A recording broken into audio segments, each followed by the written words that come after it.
السينما المصرية اتعمل فيها أفلام بشعة كتير جدا. أفلام ممكن صناعها يكونوا عملوها عشان كانوا مزنوقين في قرشين وقتها، وأفلام تانية صناعها ظنوا إن هما بيقدموا سينما بالشكل ده وقدموا لنا أفلام سيئة جدا زي دي. عشان كده إحنا هنعمل سلسلة الفترة الجاية هنا على القناة نتكلم فيها عن الأفلام السيئة دي، ونبدأ السلسلة دي بقائمة النهاردة اللي فيها أبشع 10 أفلام في تاريخ السينما المصرية.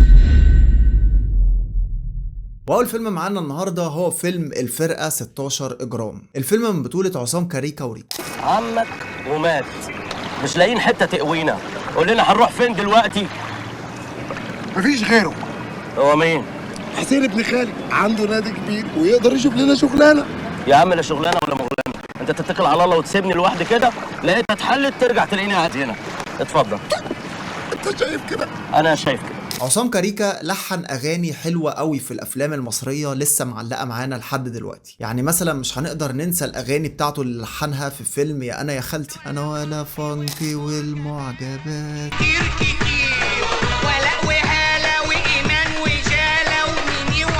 انا بحب الاغنيه دي جدا. وبرده اغانيه في فيلم عايز حقي، سواء تلحين او اغاني غناها عصام كاريكا، ليه اغاني حلوه جدا. وكذلك برده ريكو ليه اغاني لسه برده في الذاكره معانا لحد دلوقتي، لون شعبي جديد وحلو. لكن الاتنين دول بيجتمعوا في فيلم جحيم، وهو فيلم الفرقه 16 اجرام. لا قصه ولا سيناريو ولا مونتاج ولا اخراج ولا اداء تمثيل. يعني الفيلم ده ممكن نحطه في برواز كده جنب اخواته من اسوأ افلام مرت على تاريخ السينما المصريه. احنا لازم نعرف كل حاجه عن حشحوشي غشغشي حموشي وكمان الفيلم ده لازم يتصدر المشهد ويكون في بدايه الافلام السيئه دي. وطبعا الفيلم ده كان بدايه عوده افلام المقاولات اللي كانت انتشرت جدا في فتره الثمانينات والتسعينات. والفيلم اللي بعد كده هو فيلم شباب تيكاوي من بطوله احمد عز ومنى شلبي وماجد الكدواني. واكيد احمد عز ومنى شلبي وماجد الكدواني قدموا افلام افضل بكتير جدا من الفيلم اللي ينهي مسيره اي فنان من قبل ما يبدا ده. وخصوصا فكره الفيلم ده اللي بتحكي عن عادل اللي حب نهله وهي بتقول له صباح الخير، راح جاي قايل لها انت بتقولي لي صباح الخير،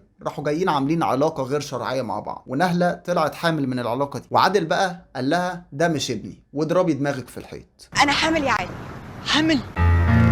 واعمل ايه انا كمان؟ اتصرف يا عادل، بقول لك حامل. اعمل ايه؟ اتصرف يا عادل، بقول لك حامل. مش عارف اعمل لك حاجه بصراحه، اتصرف انت. والفيلم اللي بعد كده هو فيلم الو انا القطه. فيلم كارثي بكل المقاييس، لان الفيلم ده من بطولة نور الشريف وبوسي وعادل امام. ومن المفترض ان الفيلم ده هيكون فيلم كوميدي، ولكن الفيلم ما كانش مضحك خالص. والاصعب بقى ان محمود المليجي كان المنتج وخسر كل فلوسه في الفيلم ده. الفيلم فكرته هزلية جدا عن شخص عمه بياخد الميراث بتاعه وبيرميه في الشارع، وفجأة القطة بتاعت الشخص ده بتتحول لست وبتحلله كل المشاكل بتاعته. قلت لك انا القطة. مستحيل.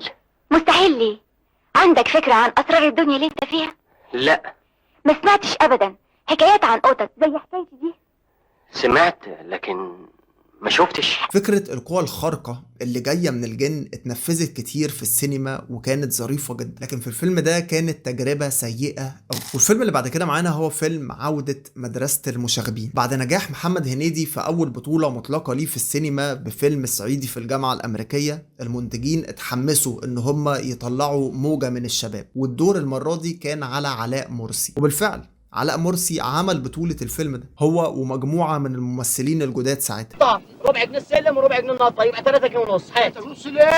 الا ليه؟ النطه ده السلم نايله في نايله والعتبه ازاز في ازاز، العتبه ازاز في ازاز والسلم نايله في. فيلم عودة مدرسة المشاغبين كان مفيش أسوأ من كده، وكتابة الفيلم كانت ضعيفة جدا، والفيلم حتى لما اتعرض في السينمات محققش إيرادات خالص. أقول لك على حاجة، ممكن تكون أنت أصلا أول مرة تسمع عن الفيلم ده في الحلقة دي، لأن الفيلم اتنسى من ذاكرة السينما أساسا. وعموما فكرة الفيلم هي نفس فكرة مسرحية مدرسة المشاغبين، ولكن تناولها في الفيلم ده زائد الأداء التمثيلي السيء خلى الفيلم يطلع بشكل غير احترافي خالص. يعني لازم تجيبوا الكلام لنفسيكوا يعني.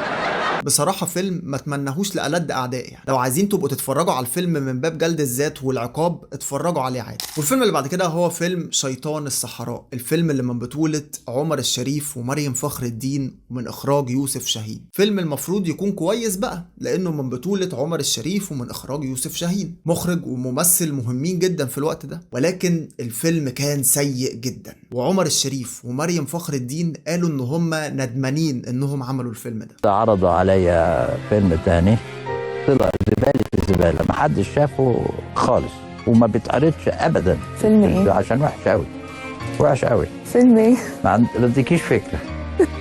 اسمه شيطان الصحراء، ويوسف شاهين. الفيلم اللي قصته بتحكي عن والي ظالم جدا، وفي يوم من الايام واثناء ما الوالي ده بيمارس بطشه وظلمه وجبروته على الناس بيقتل شخص، لكن الشخص ده ليه صديق حمقي ومش بيسكت ابدا، وبيقرر ان هو يقف في وش ظلم وبطش الوالي ده وياخد حق صاحبه، وبيروح له القصر بتاعه. واثناء ما هو بيحاربه عشان ياخد حق صاحبه بيكتشف ان في بنت مخطوفة عند الوالي ده، وبيتعرف عليها وبيحبها، وتوتة توتة خلصت الحدوتة. بس قصة مش مترابطة خالص، وكمان تحسها فيلم كرتون، والتنفيذ بتاعه كان سيء جدا. والفيلم اللي بعد كده هو فيلم كذلك في الزمالك، فيلم من بطولة حسين الإمام ومحمد لطفي. ودي جمجمة مين في العيلة دي؟ جمجمة كيلوباترا. والصغيرة دي سعادتك؟ جمجمة كيلوباترا وهي صغيرة. هو سعادتك كيلوباترا كانت برازيل يا باشا؟ حسين الإمام هو ممثل دمه خفيف جدا وأنا بحبه أوي، وهكذا برضو محمد لطفي، ولكن الفيلم ده طلع عكس المتوقع تماما، وكان سيء جدا سواء كتابة أو إخراج أو حتى أداء تمثيلي. كل حاجة في الفيلم ده كانت سيئة، حتى قصة الفيلم اللي مستحيل تمسك لها خط درامي ماشي عليه. الفيلم عبارة عن أي حاجة غير منطقية وخلاص، وبرضو الفيلم محققش نجاح لا في السينما ولا في التلفزيون. والفيلم اللي بعد كده هو فيلم حسن اللول، الفيلم اللي من بطولة أحمد زكي، اللي بكل تأكيد هو أسطورة. محسوبك اللول. سيجارة رجالة خلصوا منه.